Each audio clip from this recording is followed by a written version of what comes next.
Okay so hey guys what's up everybody, I am Hit Pitroda, welcome back to another blog. तो आज का vlog बहुत ही अलग होने वाला है क्योंकि मैं हूँ आज हमारे भुज में बने स्मृति वन मेमोरियल में। तो चलते हैं अंदर जाने से पहले मैं करवाता हूँ अपने बैग की चेकिंग, फिर लेता हूँ एंट्री टिकट और करता हूँ एंटर करते ही नज़ारा कुछ ऐसा होता है कि ये है हमारा बहुत बड़ा पार्किंग और वो दूर दिखता है हमें हमारा फेवरेट वाला सनसेट पॉइंट। तो भरी दोपहर में 3 बजे 1.5 किलोमीटर चल कर वहाँ पर बिल्कुल भी नहीं जाने वाला क्योंकि वहाँ हम जाएंगे शाम को। अभी चलते हैं मेमोरियल की ओर। तो मेमोरियल की ओर जाते जाते मैं तुम्हें कुछ चीज़ें इस पार्क के बारे में बताना चाहता हूँ। तो ये पार्क 2001 में अर्थक्वेक विक्टिमों को डेडिकेट करते हुए बनाया गया है। ये पार्क 470 एकड़ में फैला हुआ है। यहाँ 13,000 से ज्यादा पेड़ है जो हर एक विक्टिम को डेडिकेट किए गए हैं। यहाँ 50 चेक डैम है और इस पार्क का खुद का सोलर पावर प्लांट जिससे पूरे पार्क में इलेक्ट्रिसिटी सप्लाई की जाती है। तो बढ़ता हूँ मैं आगे और पहुँचता हूँ मेमोरियल की। और मेमोरियल जाते ही इतना खूबसूरत नज़ारा देख के मैं सीधा घुस जाता हूँ लिफ्ट में घुसता हूँ, फर्स्ट फ्लोर पर पहुँचता हूँ, फिर से चेकिंग करवाता हूँ और टिकट काउंटर ढूंढता हूँ और टिकट काउंटर पर जाकर कहता हूँ कि टिकट प्लीज। तो वहाँ बैठी मैडम मुझे कहती है कि लाओ 300 रुपये। तो मैं कहता हूँ जी बिल्कुल भी नहीं, मैं 150 रुपये से ज़्यादा 1 रुपया भी नहीं देगा। तो कहते हैं कि ठीक है अपना नाटक बंद करो, लाओ अपना स्टूडेंट आई डी कार्ड। तो यहाँ पर मैं अपना स्टूडेंट कार्ड खेलता हूँ, 300 का टिकट 150 में पाता हूँ। तुम स्टूडेंट हो, पहले आ चुके हो, दूसरी बार आना चाहते हो या पहली बार आने वाले हो तो मैं स्टूडेंट आई डी कार्ड अपने साथ रखा करो क्योंकि उसकी जरूरत हमें कहीं भी और कभी भी पड़ सकती है। तब तक तुम लोग सिर्फ बिग बॉस में उम्र कार्ड देखते फिरोगे, कभी कभी स्टूडेंट कार्ड भी इस्तेमाल कर लिया करो भाई। फिर हमें अपना बैग जमा करवाना पड़ता है तो मैं अपना बैग जमा करवाता हूँ, वहाँ से टोकन लेता हूँ और बढ़ता हूँ आगे हमें कुछ 7 गैलरियाँ देखनी है। वो कुछ इस तरह से पुनर्जन्म, पुनः प्राप्ति, पुनः स्थापना, पुनः निर्माण, पुनः विचार, पुनः जीवन और नवीनीकरण। ये 7 गैलरी मैं तुम्हें स्पॉट में दिखाऊंगा और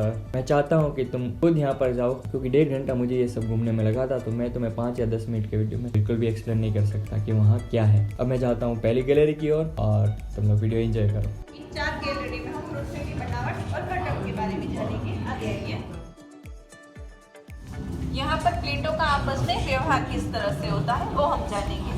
जब 2 प्लेटें एक दूसरे से दूर जाती है तो खाई का निर्माण होता है।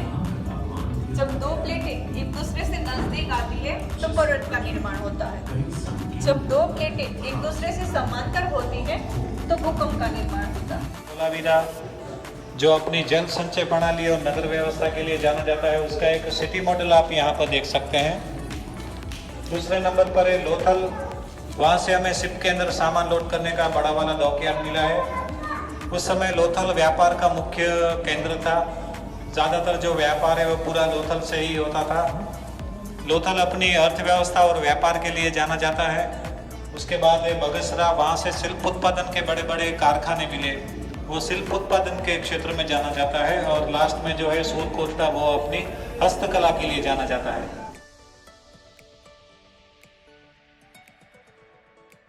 तो मैं इन लोग से बहुत पीछे चल रहा हूँ। अभी हमने पुनर्जन्म पूरा देख लिया है तो अभी जाते हैं हम पुनः प्राप्ति में। Let's go. यहाँ पर वर्षा बहुत ही कम और अनिश्चित ढंग से होती है और लगातार सूखा पड़ता है। इस राज्य की सबसे बड़ी चुनौतियों में से एक है सन 1990 से आज तक खाने और पानी की कमी ने राज्य को 30 बार त्रस्त किया है। टेक्टोनिक प्लेटों को आपस में टकराने से भूकंप की उत्पत्ति होती है।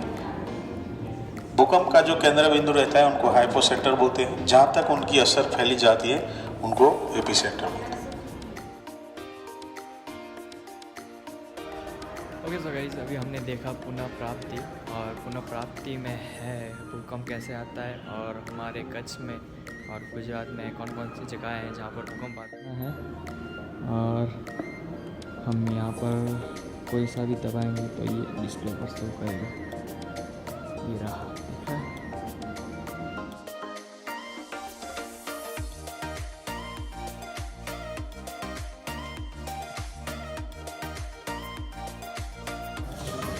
यहाँ पर कच्छ का प्रसिद्ध बुंगा दर्शाया गया है कि जो कच्ची मिट्टी, लकड़ी और गोबर से बना हुआ होता है। हमने पुनः प्राप्ति कंप्लीट कर लिया है और पुनः स्थापना में कर रहे हैं।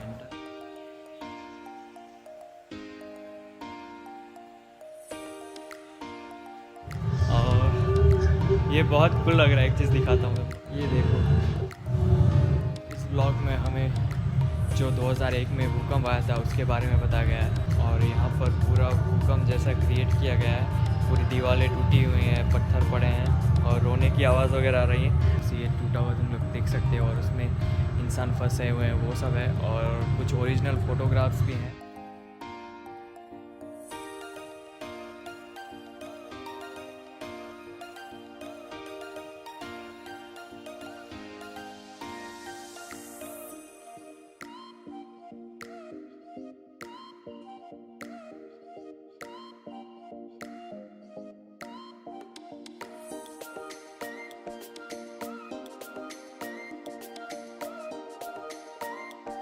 गाइस हमने तीसरा ब्लॉग कंप्लीट कर लिया है।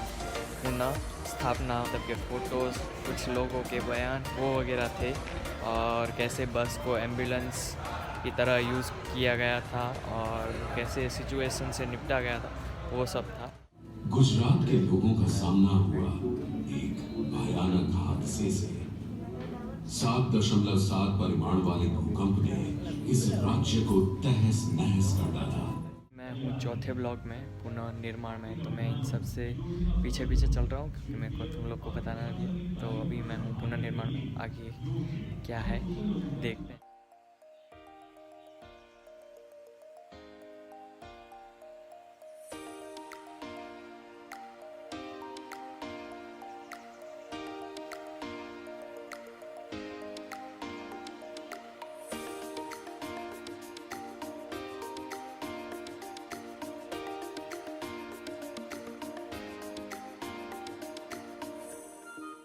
मतलब जैसे तुम एक खिड़की खोलते हो, उसमें पूरा डिस्प्ले वाला वो मॉनिटर दिया गया है और उसमें तुम सक्सेस स्टोरी देख सकते हो।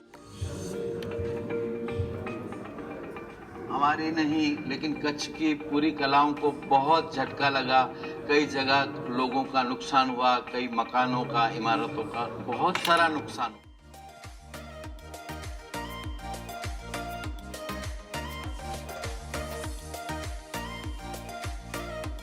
तो अभी मैं था पुणे विचार में, और हमें इसमें बताया जाता है कि हम लोग ऐसी कुदरती आफत आए तो हम कैसे सर्वाइव करते हैं और कम से कम उससे उन चीज़ों से हमें हानि हो और कैसे हम इन सब से निपट सकते हैं, उसी के बारे में था।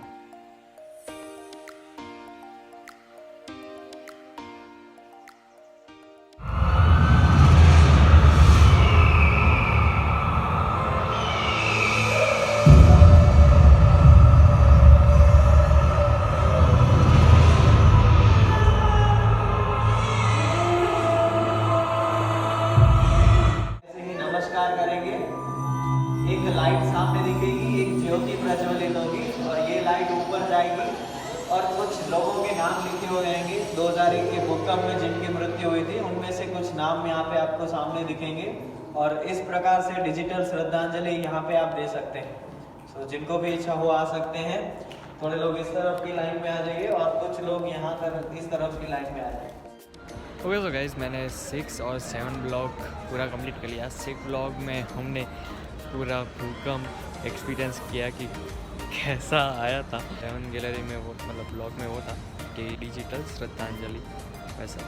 तो दैट्स इट, अभी बढ़ते हैं आगे। तभी जाते हैं यहाँ से और ऑफिस में बैग वैग लेते हैं। उनको टोकन दिया था वो भी ढूंढते हैं, पता चला कहीं खो गया तो मेरा बैग अंदर ही रह जाएगा। तो ये है अपना टोकन, तो यहाँ पर टोकन देंगे और बैग लेंगे। ये है शॉप, यहाँ से तुम लोग ट्रेडिशनल चीज़ें ले सकते हो। ओके सो गाइज हमने देख लिया है म्यूज़ियम पूरा और बस अभी हम लोग जा रहे हैं सनसेट देखने की। तो ये 2 लोग हमें मिल गए। हम लोग को कितना चलना पड़ेगा? 2 किलोमीटर। जब तक हम ऊपर पहुंचे तब तक आसमान में सन रहे, फिर भले डूब जाए। ऑलरेडी हमने देखा हुआ है, डूब गया है वो गाइस। हाँ तो अभी हम लोग सोच रहे हैं कि पर फिर भी आशा है कि शायद मिल जाएगा सन हमको ढूंढता ढूंढता। इधर झाड़ियों में सांप रहते। हाँ तो यहाँ आइए तो बच के रहिएगा। बाकी इधर है वो पीडीएफ फाइल हम अटैच कर देंगे।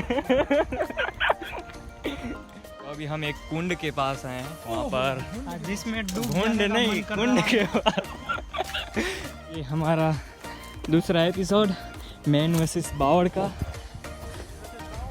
Man versus बावड़। तो हम शॉर्टकट मार के आ रहे हैं।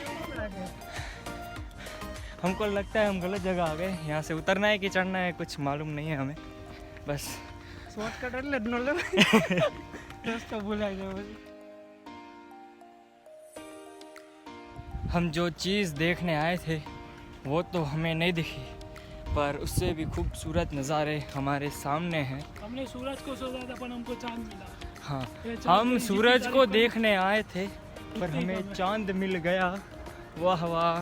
तो गाइस फाइनली हम लोग पहुंच गए हैं, पर हमें सैडली कहना पड़ रहा है कि सनसेट हम नहीं देख पाए, पर हमें यहाँ पर चाँद दिख गया है। चाँद, और पीछे का व्यू देख सकते हो तुम लोग, वो कितना मस्त दिख रहा है और पूरा शहर लाइट से जगमगा रहा है। और एक चीज़, यहाँ पर आने के बाद यहाँ से कुछ बोलते हैं तो ये आवाज़ घूमती है, गूंजती है।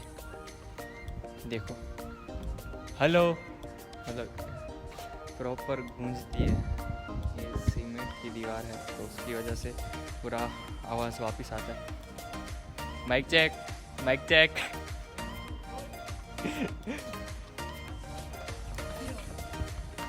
आ रहा है भाई, तू देख, एक बार फील कर। Good evening, good evening.